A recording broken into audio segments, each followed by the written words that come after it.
اب اس پمفلیٹ میں یا اس طرح سے کتابوں میں جو انہوں نے حدیث نقل کی ہے جو کہ بھئی تشہد جو ہے اس طرح سے پڑھا جاتا تھا، امام جو ہے اس طرح سے تشہد پڑھتے تھے۔ فقہ امام رضا کا حوالہ جو کتاب جو ہے ہمارے دشمنوں نے لکھی ہے جس میں اہل بیت کی توہین کی گئی، اس کا حوالہ، اور اسی طرح سے بحر الانوار کا کہ اشہد انک نعم الرب وان محمد نعم الرسول وان علی نعم المولا، کہ میں گواہی دیتا ہوں میرے اللہ تو کتنا میرا اچھا رب ہے، اور میں گواہی دیتا ہوں سرکار محمد مصطفیٰ صلی اللہ علیہ وسلم آپ میرے کتنے رسول اچھے ہیں، اور میں گواہی دیتا ہوں مولا علی آپ کتنے میرے اچھے مولا ہیں۔ بھئی ہمارا تشہد کیا ہے؟ اشہد ان لا الہ الا اللہ وحدہ لا شریک لہ واشہد ان محمدا عبدہ ورسولہ۔ اور یہ نیا تشہد انہوں نے ایک غلط کتاب جو دشمنوں نے لکھی ہے وہاں سے لے کر آ گئے۔ اب آپ دونوں کو ہم دیکھتے ہیں کہ کون سا تشہد قرآن کے مطابق ہے۔ اب انہوں نے کیا کہا؟ اشہد انک نعم الرب۔ عزیزان گرامی، کوئی انسان یا رب کہتا رہے تو مسلمان نہیں ہو سکتا۔ کیوں؟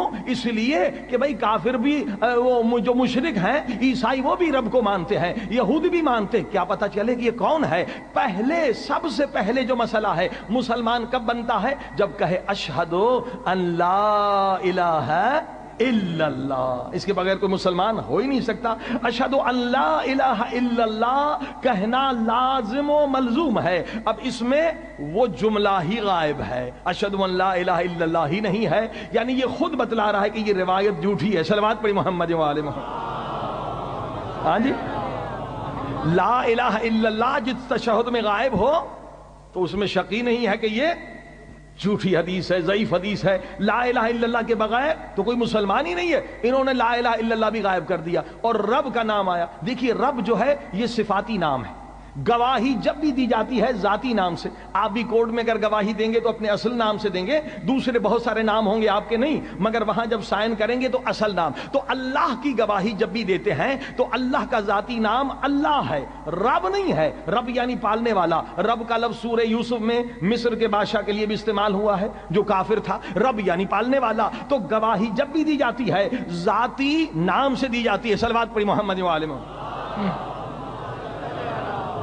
لہذا یہ دو نکتے سمجھ میں آ گئے کہ یہ روایت جو ہے جھوٹی ہے اور ضعیف ہے۔ اور پھر کہا ان محمدا نعم رسول، ہم کیا کہتے ہیں؟ واشہد ان محمدا عبدہ ورسولہ۔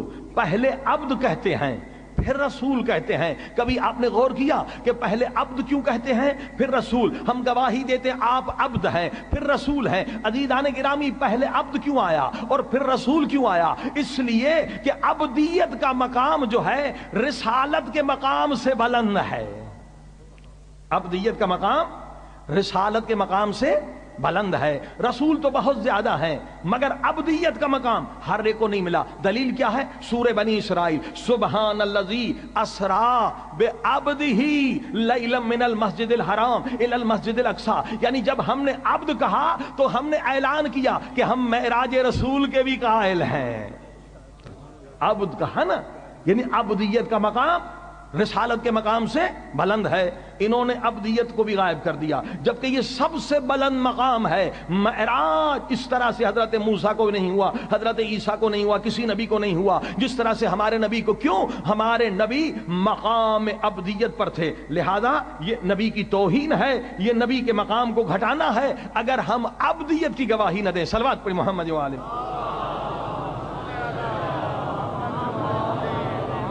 عزیزاً۔ اب مسئلہ یہ ہے کہ دوسرا دلیل وہ دیتے ہیں، کیونکہ جو بھی مذہب جتنے جھوٹے بنے ہیں، بہائی قادیانیوں سے بات کر لیں، وہ بھی جھوٹی حدیثیں چند آپ کو دکھائیں گے، آیتیں بتائیں گے، اس کا ترجمہ الٹا سلٹا کر کے اپنے مذہب کو بنایا۔ جنہوں نے بھی مذہب بنایا اس طرح سے بنایا ہے، کچھ آیتوں کا غلط ترجمہ، غلط تفسیر اور کچھ ضعیف حدیثیں۔ اب جناب یہ لوگ کہتے ہیں کہ تشہد میں علی ولی اللہ پڑھنا اس لیے بھی ضروری ہے کہ قرآن کی آیت ہے کہ مومن وہ ہے جو 3 گواہیاں دے۔ سورہ معارج کی آیت ہے کہ مومن کی یہ نشانی ہے کہ وہ 3 گواہیاں دے۔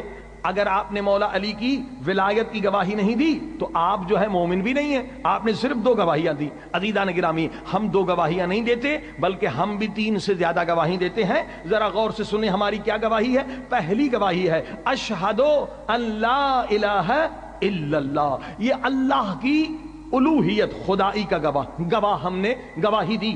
اے میرے مالک تیرے سوا کوئی بھی رب نہیں ہے. چلیے ہم نے اللہ کی الوہیت کی گواہی دی, اسے خدا مانا, مگر خدا ہم ہی تو نہیں مانتے, عیسائی بھی مانتے ہیں, مگر ان کے ہاں ہولی ٹرینٹی ہے, ان کے ہاں تثلیث ہے, ان کے ہاں شرک ہے. ہم نے دوسری گواہی دی, ہم عیسائیوں کی طرح نہیں مانتے, ہم یہودیوں کی طرح نہیں مانتے, وحدہ لا شریک لہ, یہ دوسری گواہی ہے. پروردگار ہم تجھے ایسے مانتے ہیں کہ تیرا کوئی شریک نہیں ہے, یہ دوسری گواہی. اب تیسری گواہی واشہد ان محمدن عبدہ, ہم گواہی دیتے ہیں آپ اللہ کے عبد ہیں, یہ تیسری گواہی. ورسول, اور آپ اللہ کے رسول ہیں, یہ چوتھی گواہی. اور جب ہم نے کہا واشہد ان محمدن, تو اسی پاک رسول نے کہا اولنا محمد, آخرنا محمد, اوسطنا محمد, کلنا محمد, ہمارا پہلا محمد ہے, ہمارا درمیانہ محمد ہے, ہمارا آخری محمد ہے. جب ایک محمد کی گواہی دے دی تو اسی میں 12 کی گواہیاں موجود ہیں.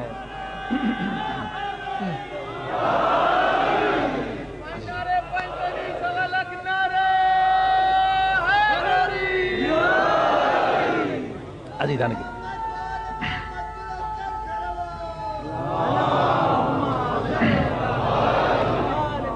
یہ خطرناک سازش ہے کہ نعرہ انہوں نے ایسا نعرہ لگایا ہے جو ہر شیعہ کے دل کا نعرہ ہے, ہر شیعہ کا ایمان ہے علی ولی اللہ, مگر یہ استعمال اس نعرے کو ایسے کر رہے ہیں جیسے دشمن علی نے لا حکم الا للہ کا نعرہ لگایا تھا کہ حکم اللہ کا چلے گا, نہ علی کا اور نہ میرا, اور جس کے نتیجے میں خارجی گمراہ ہو گئے. کہ بات تو یہ صحیح کر رہے ہیں کہ علی کا بھی حکم نہ چلے اور علی کے دشمن کا, کہ مولا نے کہا تم دھوکہ کھا رہے ہو, یہ تمہیں دھوکہ دے رہا ہے. نعرہ تو اس کا حق ہے مگر نیت اس کی باطل ہے, کیونکہ حکم خدا چلانے کے لیے یا نبی آئے گا یا امام آئے گا. صلوات پڑھی محمد جوال. عزیزان کے یاد رکھیں مقصد کیا ہے, اصل مقصد کیا ہے. کل میں نے بتلایا اس فقہ امام رضا کتاب کا حوالہ جس سے شیعوں کو کافر کرنے میں کوئی دیری نہیں لگے گی, اسے منظر عام پہ لایا جا رہا تاکہ دشمن جو ہے یہ اندرونی دشمن باہر کے دشمن سے خطرناک ہیں, کہ کل کبھی بھی کورٹ میں مسئلہ ہو تو کہیں دیکھو بھائی یہ آپ کی کتاب ہے, اور عوام کو بھی بیوقوف بنایا جا رہا ہے کہ دیکھو یہ فقہ امام رضا میں یہ لکھا ہوا ہے, عوام کو تو نہیں پتا کہ یہ کتاب کیا ہے. عزیزان گرامی ایک مقصد یہ ہے کہ دشمن جو ہے باہر کا ہمیں کافر قرار دینے میں کوئی اس کے لیے مشکلات نہ ہو. یہ اندر کے دشمن ہیں جو ظاہر علی ولی اللہ کہہ رہے ہیں مگر ہیں یہودیوں کے ایجنٹ, ہیں یہ دشمنوں کے ایجنٹ.